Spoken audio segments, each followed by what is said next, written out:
So this year we celebrate 40 years of cinematic voyages with the crew of the Starship Enterprise. So let me take you all the way back to the beginning with director Robert Wise's Star Trek, the motion picture.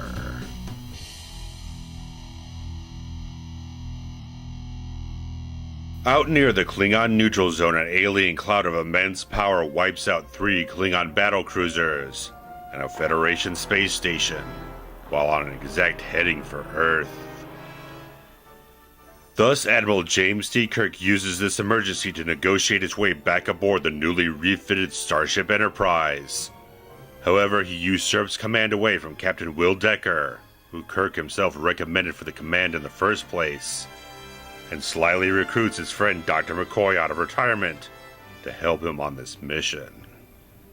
Meanwhile, on Vulcan, Spock reaches the end of a ritual to purge all remaining emotion, but hears the powerful call of this alien intelligence from space, forcing him to seek his peace of mind elsewhere. As he rejoins the crew, much to Kirk's delight, it is learned that this intelligence is one of pure logic and exacting order. With Kirk venturing the crew deeper within this alien cloud, they discover mysteries both ominous and startling, especially when Lieutenant Ilia, their new navigator and former love interest of Decker's, is taken away and recreated into a mechanized probe. With the destruction of Earth imminent, the crew of the Enterprise must learn the secrets of the being known as V'ger, which may also hold the answers Spock has been seeking for himself, and give Decker the hope to be with Ilia once again. So on December 7th, 1979, Star Trek the Motion Picture was released into cinemas, garnering $139 million at the worldwide box office of what was a fairly pricey budget at the time of $42 million. And this did come 10 years after the cancellation of the television series, which ran for 3 seasons on NBC from 1966 to 69.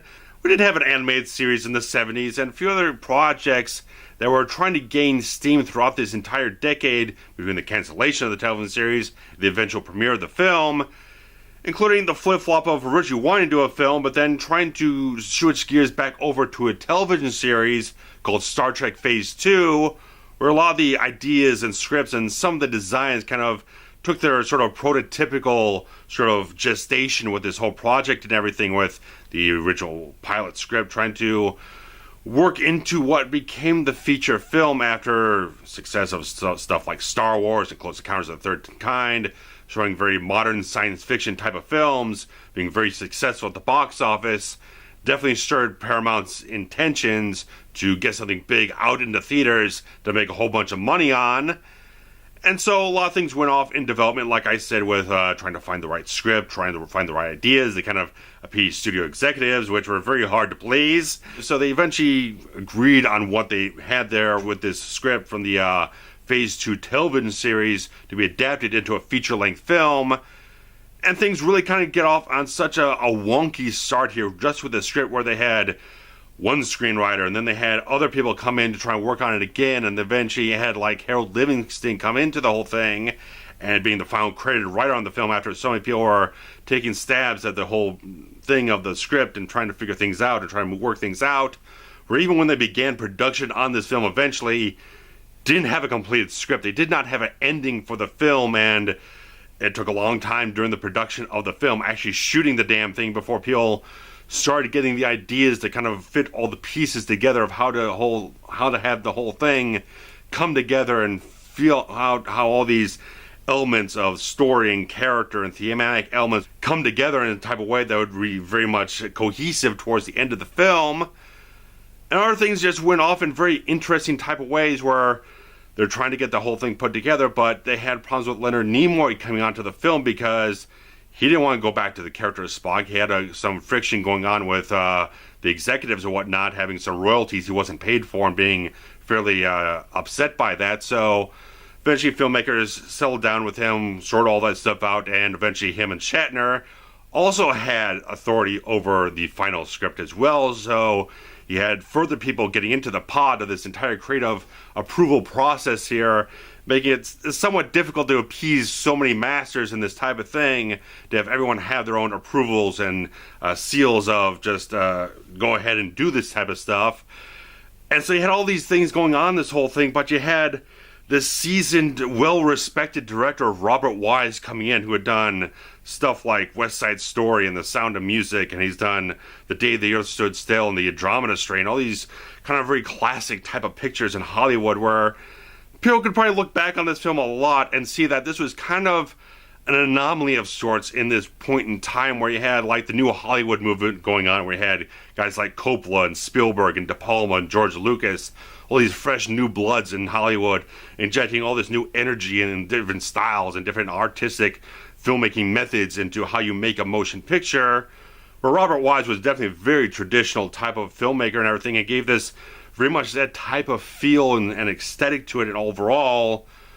But the quality of what he brings to the whole film is very much a steady hand, a guy who has a great sense of vision to him, a very strong sense of how to work with all the different elements of production and everything to get a picture of this size produced on the timetable that they had for this whole film, which created a lot of problems because, again, you went into this whole thing without a completed script.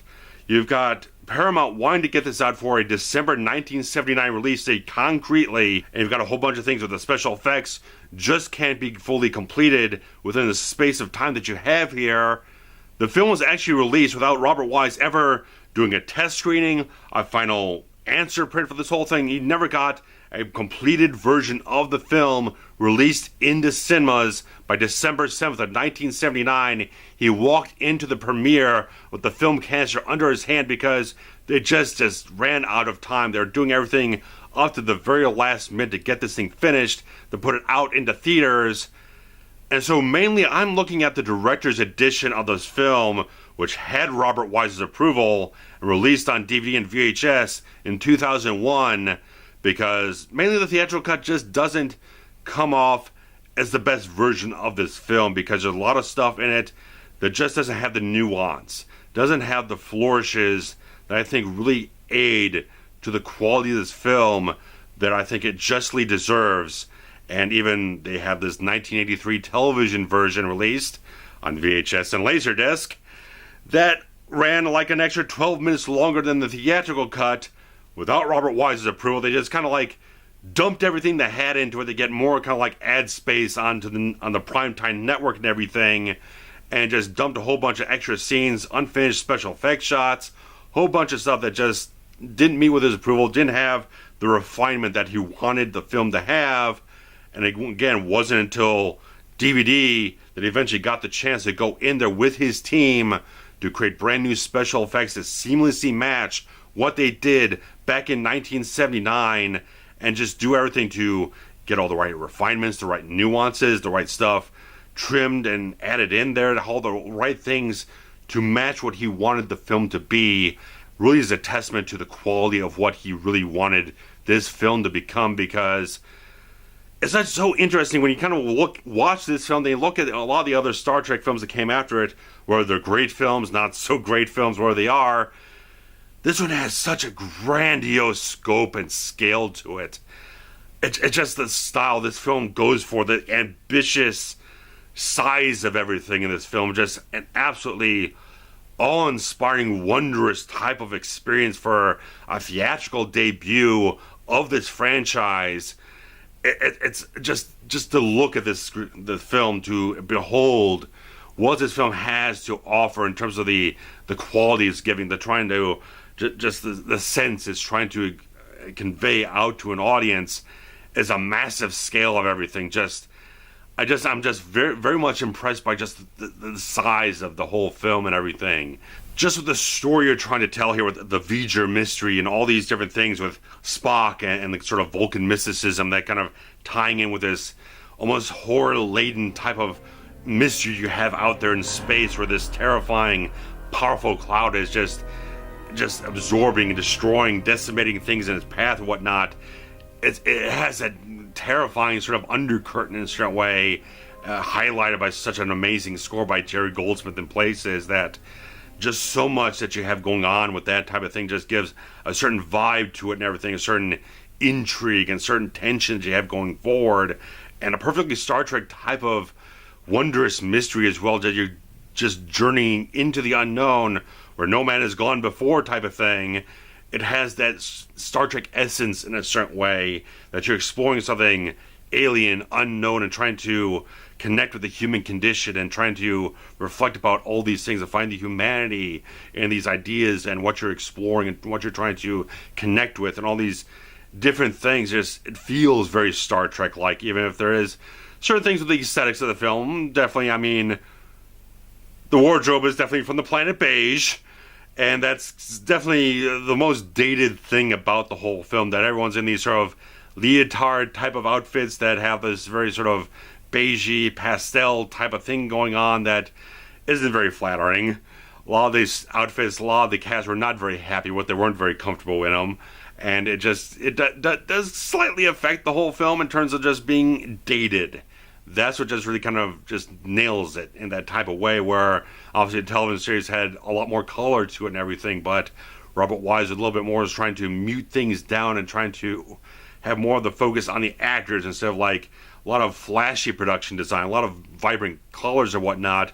He was trying to just kind of dim everything else out and allow the performances to stand up more than production design and stuff like that and everything. So much of the film just has a style to it that, you know, from now late cinematographer Richard H. Klein does some wonderful work to just paint a lot of beautiful visuals in the film, just using light in such subtle type of ways, and it kind of uses a lot of split diopter lenses for some reason or whatnot, where some of it works very, very well in some places that just highlights two different objects in the foreground and background both being in focus, but sometimes it just seems like it's used just to use it, to kind of, just because you have it laying around, might as well use it, and just doesn't seem like you need that guy in the background that has like one line of dialogue in the whole film being in focus, but you got Kirk on the other side of the whole thing. Just like, sometimes it doesn't seem like it has much of a function or whatnot, but most of its cinematography really does work well, and they had to use this sort of low density lighting on the bridge of the Enterprise because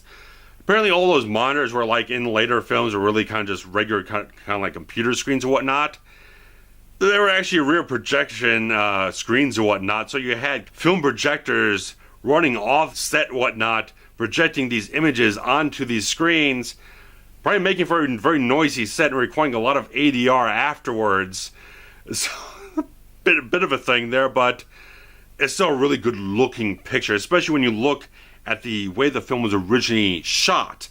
Because one of the problems with other home video releases, aside from the director's version, is that they changed a lot of the color timing, especially in the Blu-ray. It is much more of a colder looking film.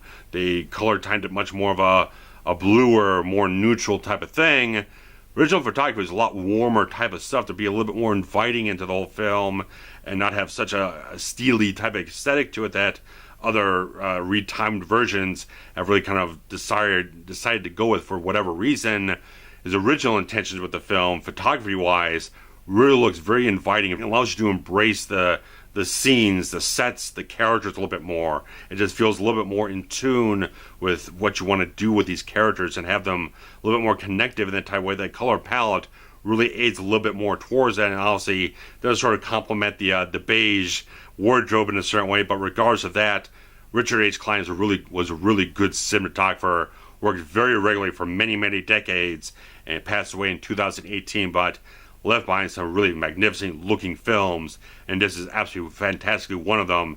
Did a wonderful job with a lot of different color schemes of this whole thing. Some reds, in some places, some heavy blues, stuff like that. So there was a contrast of colors when the scene, the mood, the setting changed for it. Definitely nailed this thing so well, and worked with Robert Wise before that. And of course, Star Trek is nothing without its high quality, interesting, and beloved characters. And in this film, we got a little bit of a thing where these characters have finished out that 5-year journey after we only saw the first 3 years, and they got the end of the 5-year mission, and then they've gone on for a couple of years and kind of separated. You have Kirk and Spock and McCoy, they've all gone their kind of separate ways, and Kirk and Spock have definitely gone down very divergent type of paths from where they were. The people that we knew in that series, you've got Kirk promoted to an admiral now. He's riding a desk for like 2.5 years, and probably all this time he's been thinking, I need to get my command back. I got to get back in the captain's chair. I've got to get back out there, because that's what drives him. That's what kind of gives him some sort of meaning in what he does. And it's such an amazing thing that it is a thread that continues onwards to the next several films in this franchise. That's a constant defining quality of who Jim Kirk absolutely is. So it's great that stuff that started here still remains relevant in terms of the characters moving forward into the sequels. And it's just kind of interesting seeing this character of Admiral Kirk here being this character who, his ego, his kind of selfishness, his sort of hubris in a certain way, repels him forward ahead of sound judgment. It's such a great moment in the film when Bones comes back aboard the Enterprise and Kirk admits to him that he needs McCoy there, because he knows that he can't go ahead and do this alone. As much as he feels consumed by this whole thing, that he needs to be there, he knows he's not a complete person just on his own. He doesn't have Spock at this point, so he needs Bones there. He needs that leveling anchor in his life to just kind of just point out, just be that objective point of view, the guy who can walk up to him and just tell him that you're out of control a little bit. You're pushing. You're going off the deep end a little bit. You got to pull back. This is what you're doing. You're the guy who's kind of losing control here. It's not Decker. It's you, Jim. And it's wonderful to have that character of McCoy here that he doesn't have much of his own type of thing to really kind of convey in the whole film in a certain way. Nothing to really explore with his own character, with DeForest Kelley there and everything. But Bones is such a great character to just have there as that anchor, that passionate sensibility, that humanity that he has there to see and tell Kirk what you're doing wrong, and just kind of drive it home. Someone who can just nail it into him a little bit to help kind of adjust his perception, his own mentality in the whole situation. And then obviously when you get Spock there, you could just see in Kirk's face, he's trying to hold that composure back. He just wants to burst out glowing in that certain point to just see Spock there, back on board of the ship and everything, just have him back there. So when he just, his best friend, this guy, they just brings so much perspective to everything that he trusts so deeply that he just wanted to have any Vulcan there as a science officer, someone to just have a sliver of that sensibility like Spock brought to him on board the Enterprise, to be that person on the bridge there. It's just an amazing type of thing to see that trinity of those characters feed in and bring balance to Kirk in such a way that it's such a great thing to see how he progresses, that eventually does start catching himself when he could snap at Decker, but he realizes Decker says, I'm your first officer. It's my job to bring other ideas to the table. It's great to see how Kirk starts catching himself and trying to pull himself back and see these little things as the film progresses, how he gradually becomes the Kirk that we know. By the end of the film, he just feels like he finally finds himself again. He's back where he's comfortable, back where he belongs, where he has that definition in his life. It's great by the end of the film where Sulu asks what course heading captain, he just says, that away. It feels so much like Kirk from the original series that he's back being the exact character that we loved so much in those 3 seasons. But again, you've got Spock here, and Leonard Nimoy does a fantastic job in this whole film. Just like, rarely was he ever not fantastic in this role. And Bill Shatner, everyone in this film does really fantastic type of work, but Nimoy is so good conveying what Spock is going through in this whole film. Just seeing that this character that we knew from the original series always had this sort of internal war between his Vulcan half and his emotional, passionate human side, the logic and the passion, the logic and the emotion always kind of conflicting inside of him, trying to find that sort of balance within himself. And he's at that conflict of being where thinking like total logic, just purging all that emotion out of him, is going to fix everything that he's kind of grappled with.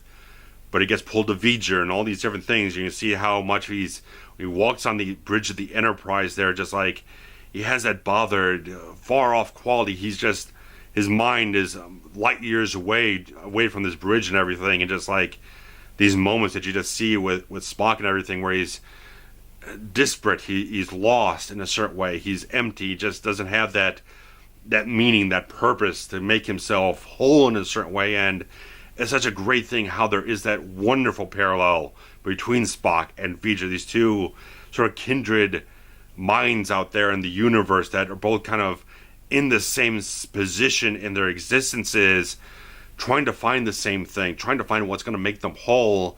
And it's wonderful to see how Nimoy portrays his character going through the film, going towards this whole thing where he does the thing in the thruster suit and mind melding with the V'Ger and all those things, and just having that revelation that it's not, logic isn't enough for him, for V'Ger. It's not enough. There is that human quality when he grasps Kirk's hand at that moment and tells him this simple feelings beyond V'Ger's comprehension, this sense of connection, this sense of a humanity, some sort of bond, something that connects you to another being out there in this wide universe, that you can have all the knowledge in the entire universe, but if you don't have a purpose, if you don't have a connection with something, you don't have a drive, you don't have an ambition with it, it falls hollow to you and everything. It's just like, it's wonderful to see that progression of the character of Spock, where by the end of the film, like Kirk, he's found his way towards where he needed to be, where he needs to find that balance, and he finds that, he realizes that balance between himself, between the Vulcan and the human half, is so much what he needed there. It's really wonderful stuff to see just these beloved characters grow throughout this whole film, to take them from a place that seemed a little bit distant towards where we knew them before, and bring them back around to have them all bonded back at the end of the film, somewhere where that feels familiar, but they've grown and seen a certain reflection back upon themselves to understand who they are and where they belong and everything. It's really cool type of stuff here. And like I said, even if, like George Takei, Walter Koenig, Nichelle, Nichols, Jimmy Doohan don't get a whole hell of a lot to do in this film, they still bring their A games for what they have to do in this whole thing, and they're definitely committed to being part of this whole cast, being part of this crew, and is doing really good stuff. We have a wonderful type of thing here with Persis Khambatta, because she was a wonderful Indian actress and a model and stuff like that, and she really kind of came on to this whole thing early on, where they're trying to do the phase 2 type of stuff, and she was doing screen tests for different outfits, stuff like that, and she did have to shave her very luxurious black hair. It was a bit of an emotional experience for her going through that in the pre-production phase and everything, but she really pulls off a wonderful thing with Lieutenant Ilia here. I think between Ilia and the probe later on, there's just a wonderful quality what she brings forth in this whole thing. And like I said, the director's addition of this whole thing further brings nuance to a very important part of this whole thing that I think the theatrical cut really fails on, and that is the relationship between Ilia and Decker here, because just with a few little shots, few little things that they just add in of like Ilia looking at Decker, these little shots across the bridge or whatnot, or various other little things later on in the film when she's absorbed by the probe and all that type of stuff, these little shots just add in a little extra sign that brings that emotional connection between the two different characters to see what, again, the definition between these two characters, and especially the character of Decker here, that it just brings his story more into the forefront to see what was intended with Robert Wise's vision of the film there. That obviously Stephen Collins is a very loaded topic to really kind of inject into things, because he's gone off and done some very heinous type of things that I won't discuss here, whatnot. You can look him up for yourself, but he's not a very moral, ethical type of person, to say the extremely least. But as a character here, the character of Will Decker, who apparently was actually not even spoken in the film, but is actually the son of Commodore Matt Decker from the episode The Doomsday Machine. But as this character comes off really beautifully in this whole film. I just think they really wrote it very well. I think he put on a really complimentary performance of the entire cast. He gels very, very well with everyone here. Just the fact that you have this character of Decker who can stand up to Kirk and be on that type of level, just tat to tat with him type of guy. And he got such a brightness to the character, whatnot. He's got an energy, he's got a charisma to him. He brings a lot of just flavor to the film that's new and fresh, that brings something extra to the table and everything to change up the dynamics a little bit and give a little bit of conflict for Kirk to deal with and stuff like that. So it's like a very good implementation into the entire ensemble here and everything. I think the character of Decker is a very well done one, and he got such really good stuff. Again, between Aaliyah and Decker that just flourishes so much more in Robert Wise's intended version of the film. It feels more consistent, more present.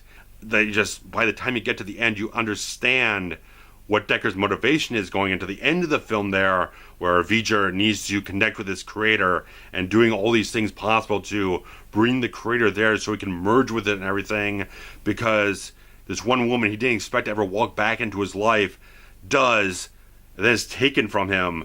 But this is the one chance he has to be back with Aaliyah, to join with her as this single being and whatnot, being with this woman that he kind of left behind and wasn't able to say goodbye, and just feels like there's a sentimentality there, there's an affection there, but there's sort of a wound or whatnot within them, but he can mend that, he can be back with her, he can join with her and become something greater beyond imagination by doing that.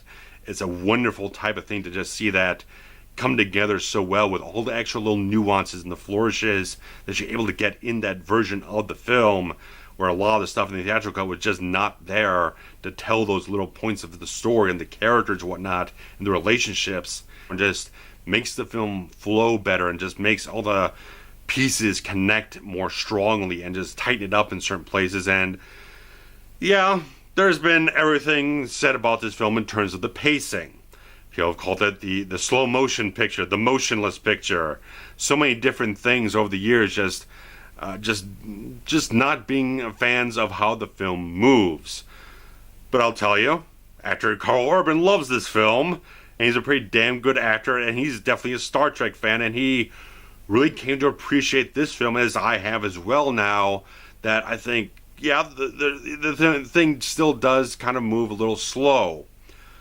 But there's something to be gained from a lot of the stuff that the film has to offer in terms of the intention of the pacing here, because you gotta get that, they're trying to get a lot of the scale, the massive size of everything going, but people would even sort of like go after the entire sequence of Scotty flying Kirk over to the Enterprise, saying that's a very long sequence, it really doesn't achieve anything, but you look at it through the eyes of Kirk here. This is him getting his command back, and he's going back and seeing the ship that he loves just is slowly revealed to him, just taking the majesty of the ship that carried him from one end of the galaxy to the other for 5 long years and everything, and just like he loves this ship.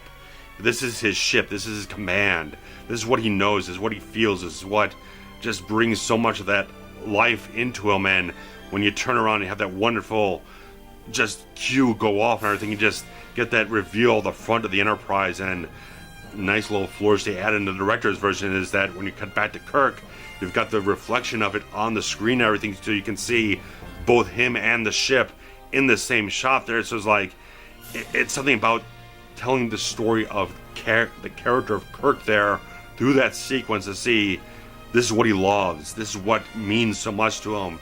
He's looking at the ship and he loves this whole thing, and just like, it's almost like a love theme in a certain way to see that unfold there and everything, just like him taking in the majesty of the Enterprise. It's something that even when you see, if you were in the theater in 1979 waiting 10 years for a new Star Trek to be filmed and everything, you'd probably be blown away. You'd be sitting there in that theater seeing this on a giant film screen, a shot on the 35 millimeter widescreen anamorphic film stock, seeing the majesty of this thing. You'd be blown away. And that's just so much the intention there. Just like, this is a film that was meant to be an event, and they shot it and composed it in a certain way to make it an event. They weren't, so much of it is like kind of like, take it for granted now, because we've gotten so many Star Trek films now that we know what the Enterprise looks like. We don't need a revealed shot. But you put yourself in the context of when the film was being made and being produced and being released in the theaters and everything for all the fans out there and all that type of stuff. They were probably in awe of just seeing that type of thing revealed, this retrofitted, this brand new refurbished Enterprise and beautiful high quality model work that they did in this whole thing. You'd be just absolutely stunned by it and everything. And that's so much of what you kind of give to this film in a certain way. You can give to this film. You can definitely attack the pacing. You can definitely say the pacing's not my taste. You can definitely say that in so many different cases.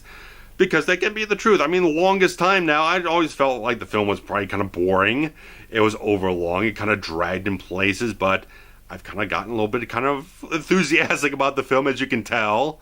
But moving on to the actual special effects work in this film, on the most part, they're fantastic. I'm talking about the theatrical cut as well, because the model work that was done in this whole thing is absolutely phenomenal type of stuff, and there's so much like John Dykstra is a wonderful type of guy, and the effects field and everything, working so much like the V'ger model and everything, all that stuff you see of the flybys, the flyovers, all that type of stuff, just looks absolutely fantastic.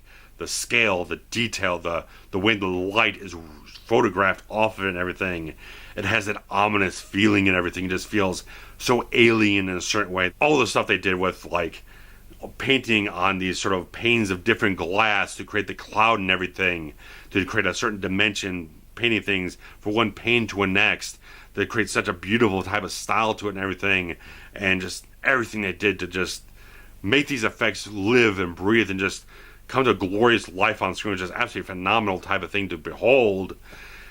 And the original people that did get involved with this thing to do the special effects, Robert Abel and Associates, really fell behind schedule. They really weren't completely up to the task for the manpower, the man hours that were needed to get this thing done by the time they needed to get done. So they had to bring in effects legend Douglas Trumbull to go ahead and kind of spearhead the rest of the effects work in this whole thing. They get it all shook up into shape and everything. And again, fantastic type of amazing special effects artists that he did such amazing stuff to do all this composite work, all these fantastic types of things to just create an overall feast of the eyes for all the special effects that are done throughout this entire film. It's high quality stuff. Aside from the matte paintings, which do feel very, very rushed in a lot of cases, especially the original one that was used on Vulcan was absolutely, positively not a finished product whatsoever. It feels like a really bad mishmash piece of just slapping a bunch of different things together. Thankfully, the director's version, like I said, went back in, corrected all these visual effects shots that weren't completed, and did such great jobs to really remaster that type of stuff, create the best quality type of stuff, to really kind of make all those glaring type of qualities that didn't quite match up to the rest of the quality of the special effects in the film up to snuff and everything, and did such an amazing job doing that. But their mission was to match as much of the quality of what was done in 79 as possible, and not do anything that could not be achieved at that time if they had more length of time to actually achieve what they intended to do from the beginning. Went back to original storyboards, original concept designs, all these different things to match what was originally intended at that time, to create it in such a glorious type of fashion. They did both in 79, wonderful work, and also later on with his remastered director's edition of the film, just did such great jobs to create such an amazing looking feature, backed by one of the most fantastic scores I've ever heard in my life from Jerry Goldsmith, who just put together just a masterstroke of cinematic brilliance here with this score that I've been listening to this damn thing for 20 goddamn years, because I have the 20th anniversary version, and I recently got the La La Land Records expanded edition, which sounds absolutely glorious. It's such a testament to the quality of what Jerry Goldsmith brought into this film, right from the opening theme music that he created for this whole thing that followed him for every single Star Trek feature he did after this, a total of 5 altogether for the entire franchise, followed on to the Star Trek The Next Generation TV series, and all these wonderful things that he did to mix orchestral music with synthesizers to give off a sense, a sort of voice for V'ger and the entire score of the film, to create that underlying sort of tension, that just chilling type of quality that you got every time V'ger struck in the film or had some strange, mysterious type of thing going on the whole film. It just creates such an aura overall with it. And even Ilea's theme, which has sort of a loving, romantic, sweeping quality to it, right from the opening overture the film had. Wonderful type of stuff just sweeps around and creates such a great majesty for Star Trek coming to the big screen and everything. It's absolutely one of my favorite scores of all goddamn time. I absolutely, positively love it. I can listen to it a million times and never get sick of it. It's a masterstroke, one of the most amazing things that cinema's ever had the privilege to present to an audience.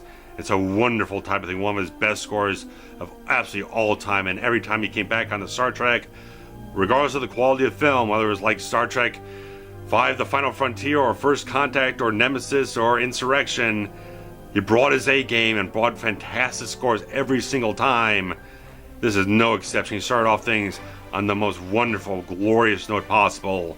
It's a fantastic score that I just cannot say enough about, but in general, I think with the theatrical cut being an unfinished version of the film with shades of things that could have been great, but really didn't deliver things, didn't have a lot of good critical reaction because things, obviously, it wasn't a completed film when they released it theatrically because they just didn't have the time for it.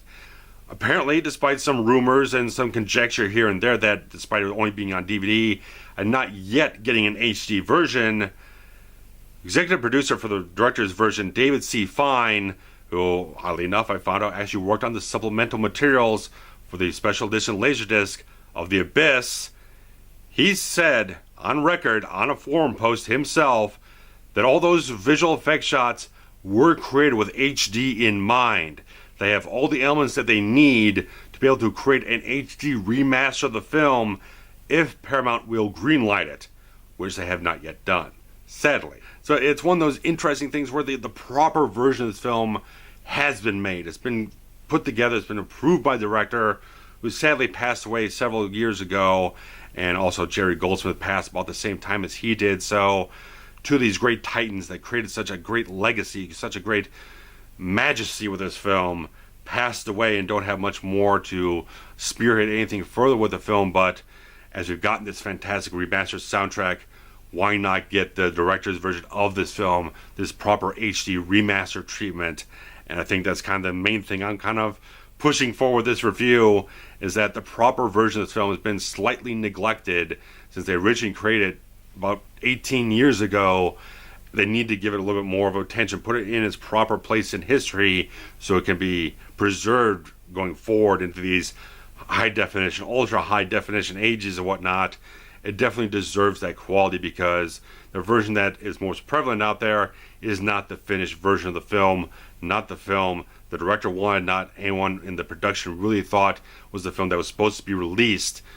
It really is a film that really deserves a lot better legacy, that a lot of people can have their opinion that it doesn't work for them. It's not their taste. It's not their flavor. They don't like how the film moves. They don't like the style of the film. They don't really like the feel of it. They might like something more like a great film like Wrath of Khan that has that pace, that snappiness, that feels more of a modern film type of feel to it, that it has much more that injection of tension and energy and a pace that is much more akin to a more thrilling type of experience in a certain way.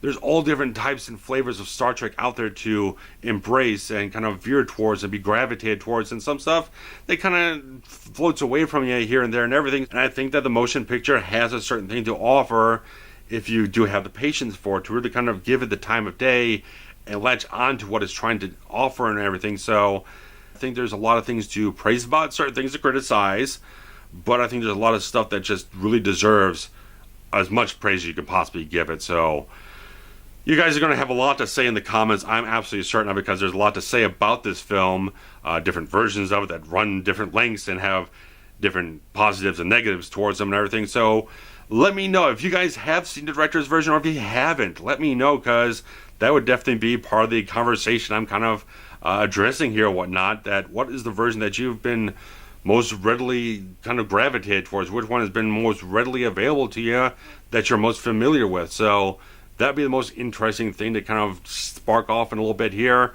and delve into other qualities of the entire film that explores so many different themes of just that human connection and whatnot, the humanity, the bonds that make us and define us and whatnot. So guys, that's enough for me on this film, and I doubt that I'll stop with Star Trek here at the motion picture. So eventually I'll definitely do Wrath of Khan at some point, so you do not have to worry, but it'll be a little later on. So guys, thanks so much.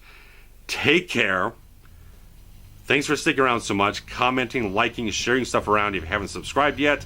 If you enjoy this stuff, hope you will hit that subscribe thing. So there's always a little bit of Patreon type of stuff with the link at the bottom and everything. But until next time, guys, thanks so much. Take care. Live long and prosper.